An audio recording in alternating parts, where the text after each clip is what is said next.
Hello friends and foes of Middle-earth, and welcome back. This is the second part where we break down all the released material for the Rings of Power, in a somewhat chronological order.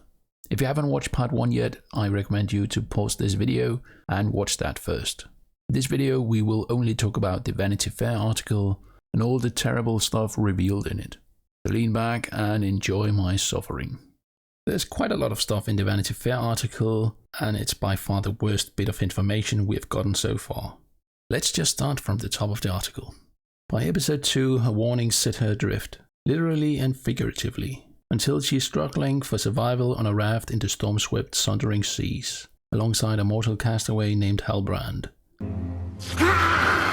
We have this image that should depict the description. I'm not a fan of this idea, and it certainly didn't happen in the books, so I'll give a negative low score for this. And let's have a closer look at the images of Galadiel. Cool guys don't look at explosions, am I right? Personal negative.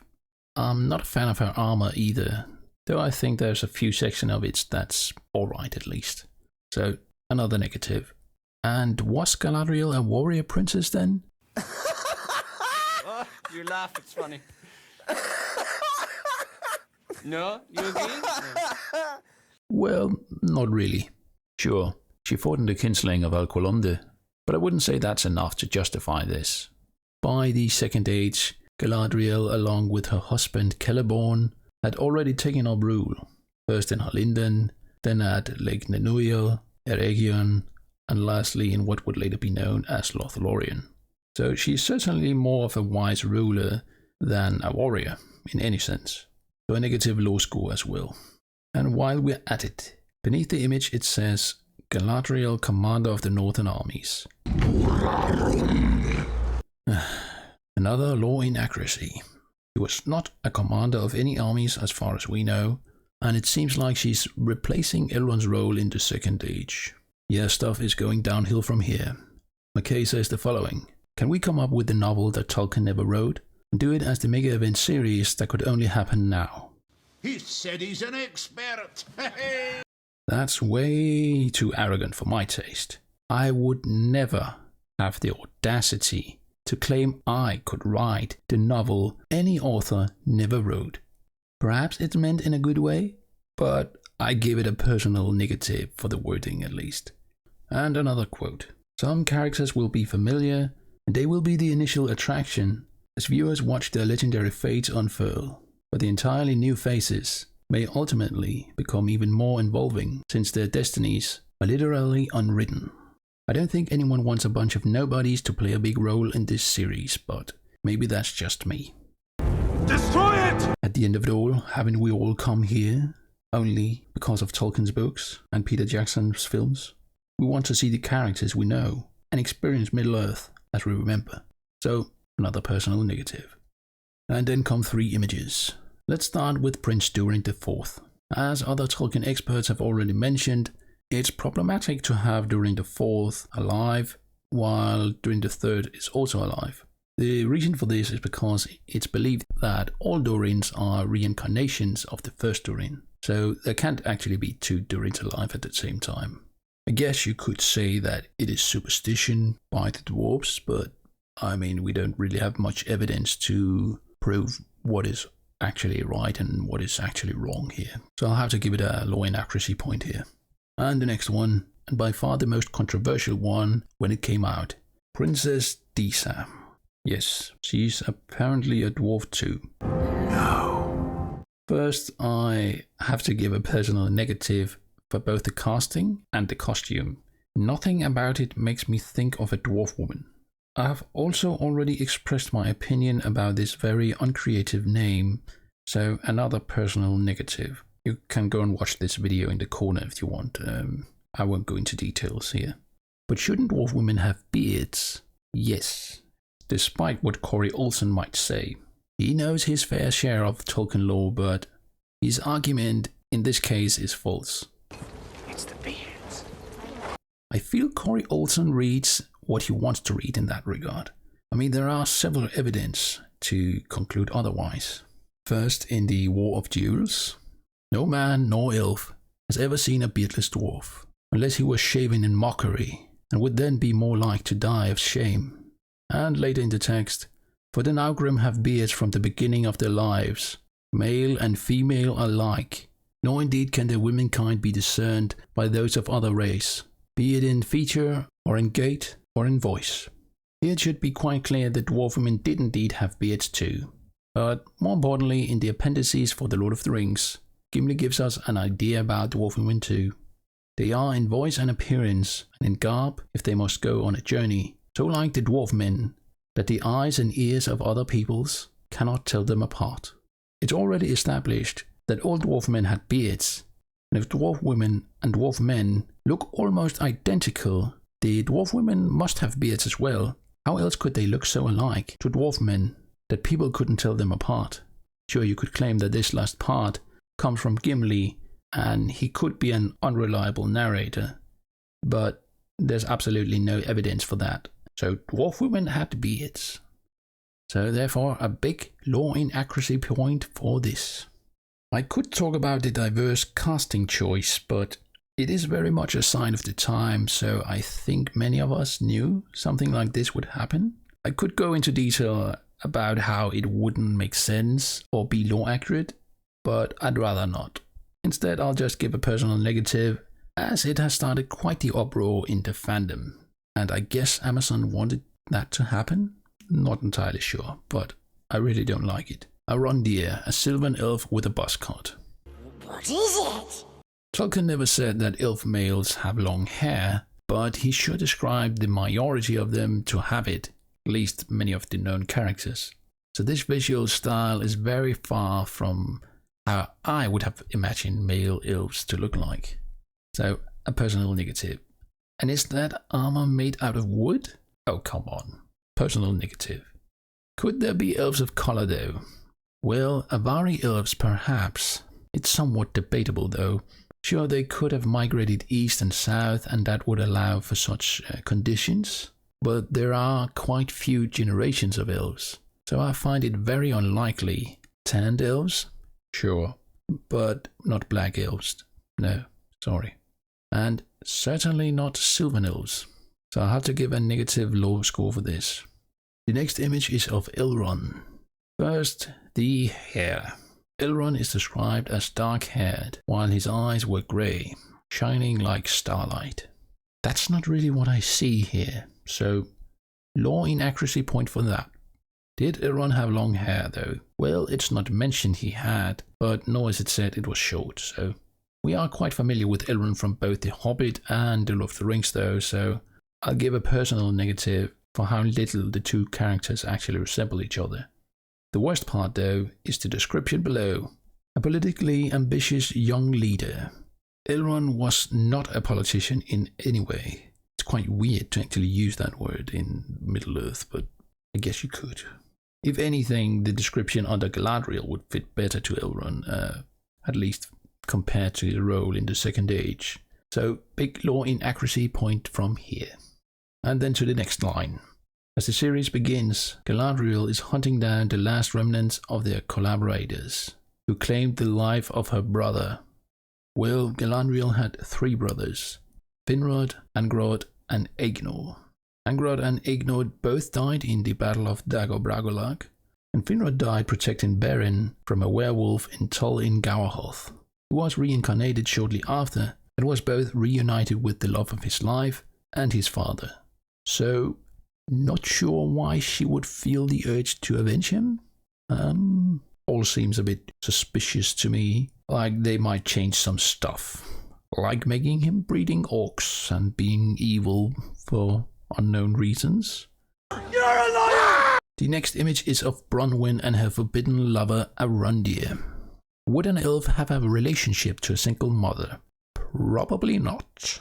I wasn't able to find anything in the lore specifically saying that, so it will just be a personal negative from me at least.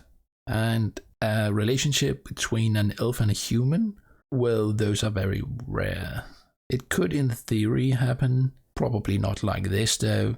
Unions between elves and men only happened 3 times of what we know of. I'm a bit split if this should be a personal negative or law inaccuracy point, but let's go with a personal negative. And speaking of Bronwyn, I haven't been able to forget this description of her.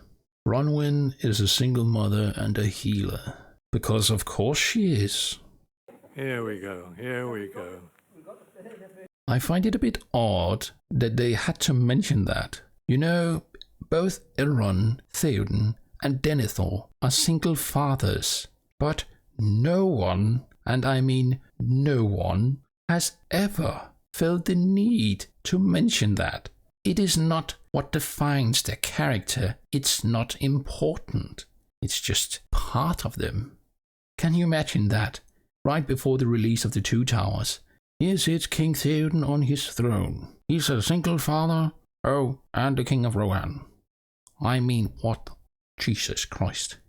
So I'll have to give a big personal negative for that. I mean, why would you do that? Just why? God, this article just feels like it never ends at this point, but let's move on. The next image. I actually think this location looks somewhat good, and Galadiel, for a change, looks closer to what she should.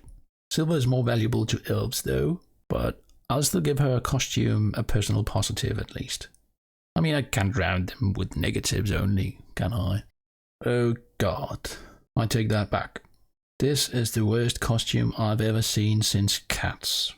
Let's just hope that these guys never have to go through it all. Big personal negative. But really, does it feel like Middle-earth if you don't have hobbits or something like hobbits in it? Yeah. It does very much feel like Middle-earth even without hobbits. Hobbits weren't relevant, as I've already mentioned. Anyone thinking it can't be Middle-earth without hobbits are unfamiliar with the source material. I mean, if you just read pretty much anything besides The Hobbit and The Lord of the Rings, you will know that hobbits weren't actually that important until the end of the Third Age. Seems like they didn't read anything. Or maybe I just don't get his viewpoint here, but big personal negative. Two lovable, curious halfwits played by Megan Richards and Markella Kavanagh encounter a mysterious lost man whose origin promises to be one of the show's most enticing enigmas. Ah, yes, the infamous Meteor Man. And he might or might not be Sauron? Could a man fall down from the sky in a meteor? Well, probably not. And there is no account of such an event, and certainly not related to the halfwits. So I'll give another law inaccuracy point for that. The article then proceeds to talk about some of the cast and how they are the first black actor to portray something, and I couldn't help but look at this line, as well as the first female dwarf. Untrue, there are plenty of dwarf women in The Hobbit, though none of them are important, but oh, hey, look, they actually got beards. Perhaps, and that's just me guessing, perhaps they actually read something in the books, you know. Personal negative again. It felt only natural to us that an adaptation of Tolkien's work would reflect what the world actually looks like, says Lindsay Weber, executive producer of this series. Tolkien is for everyone. His stories are about his fictional races, doing their best work when they leave the isolation of their own cultures and come together. Dear God, where to start? Yes, Tolkien is for everyone. I've never heard anyone not being allowed to read Tolkien. I didn't even know this was an issue to anyone. If people actually read the books, it should be quite clear that there is a vast number of creatures and beings in Arda. Some are very similar to ourselves, and some are not. Some have different skin color than yourselves, and some do not. I mean, there's pretty much everything in it, really. And it doesn't even have to be human-like. I mean, can you feel sympathy for the Ents? I mean, you're likely not a tree, but you can still feel empathy for something different than yourself, can you? But this line, it felt only natural to us that an adaptation of Tolkien's work would reflect what the world actually looks like. We didn't want to put any of our own baggage. I mean, we had no interest in putting our messages into this movie, but we thought that we should honor Tolkien by putting his messages into it. No, and no. Middle-earth should not reflect the modern world and how the world actually looks like. It's a mythology, supposedly our world, long, long ago, with the world in a different shape, different peoples and different cultures. There's a lot of material going into detail, how the Lord of the Rings was translated into Old English, but I won't go into detail with that right now. If anything, Middle-earth is very much the opposite of today's world. Nowadays, people feel shame about the past. If you really think Middle-earth should reflect the modern world, you either A, didn't read the books, or B, didn't understand the books. And that may seem a bit harsh, but really if you can't get this right, you don't understand Tolkien. I mean, this is such a big deal. In Middle-earth, there's a longing for the past in many ways. While there are many things to feel shame about, you're also constantly reminded about how everything in the Third Age is only in the ruins of a long forgotten and more glorious past. Minas Tirith may seem glorious in our eyes, but it's only a shadow of what it was in its golden years, and it's next to nothing compared to Numenor and their magnificent island with trees of great beauty given to them by the Eldar. And Numenor itself is next to nothing compared to the beauty of Menegroth, Nargothrond, or Gondolin. And then again comes Valinor. I mean, you can go on pretty much. It's very much a world in decline. We see it with the elves sailing into the west and the dwarves that eventually died out. I do not expect history to be anything but a long defeat, though it contains, and in a legend may contain more clearly and movingly, some samples or glimpses of final victory. If anything, the modern world is a constant reminder to us all that magic is long gone and lost forever, and now only remains the weapons of mass destruction invented by the orcs. Now, there might be other Tolkien scholars that disagree, only partially agree with this, but it's at least my interpretation of Tolkien's work. So not only will I give it a personal negative, I'll also give it a law inaccuracy point for them not understanding Tolkien's philosophy of Middle-earth. The article then goes on and calls people that have criticized the choice of cast as trolls. Fool of a took.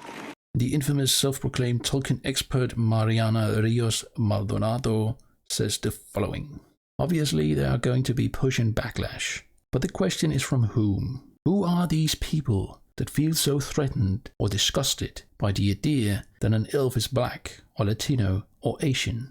I wouldn't say it has anything to do with disgust of either the actor, actress, nor their skin color. It has something to do with staying faithful to the source material. People loved Tolkien's books, not because people had a certain skin color or anything, but because Tolkien managed to captivate some of the real world, its nature and its history and some of the big moving things. I mean, there are so many big themes there, so I don't really understand this viewpoint really. Now, Mariana also wrote an article along with another infamous self-proclaimed Tolkien expert, Dimitra Fimi, and they released this back in March. They are both from Glasgow University, so I'm not sure if that's some sort of echo chamber or anything, but they clearly don't read the books very often, as they claim that only white-skinned people are good in Tolkien's world. Of course, this is far from true, and I could talk for an hour just about this. Something I've actually wanted to since I read the article. I mean, it was terrible, but I've just kind of postponed the whole idea, really. But let me know if you want to hear more about this at some other point. I think it's really interesting, at least. Anyway, these two knobheads actually tried to lecture Carl F. Hofstede about Middle-earth in the comment section of the article. Dimitra didn't seem to be aware that Hofstede edited The Nature of Middle-earth, and knows without doubt far more about the world than she likely does. Anyway, while this is not a statement by anyone associated with the Rings of Power, I still think it's bad marketing for Amazon to include such a statement, basically calling all critics for racists. So, a personal negative, we will finally see the full glory of Khazad-dûm. I think this is really good. Many of us have longed to see this place in its glory days, just like Gimli in the books. So personal point for that. A canny young elven architect and a politician named Elrond will rise to prominence in the mystical capital of Lindon. What? I'm not sure why they are so eager to stress that Elrond is a politician and now an architect. I was there the day the strength of men failed. I mean, sure, some could say he was an architect of sorts, because of Rivendell that was built, but an architect in Lindon? Nope. Not mentioned in the law. Law inaccuracy again, though far from the worst, so. Another storyline will follow a sailor named Isildur, years before he becomes a warrior and cuts the soul-corrupting ring off Sauron's hand, then falls victim to its powers himself. Well, this sounds quite interesting, and Isildur is one of my favorites, so I'll give them a point for that, at least for trying. Soul-corrupting though, I'll let that one slide. I just hope they get the cutting off Sauron's ring right, because the Peter Jackson films didn't. I've already talked a bit about a similar topic in this video, so feel free to check it out later. The article ends talking about the time compression, but I've already given a negative point for that. In the next part we will discuss the trailer, the Superfans video, and the images with Theo and Bronwyn, so stick around. If you liked the video, don't forget to leave a like and subscribe. Thank you all for watching, and farewell till next time.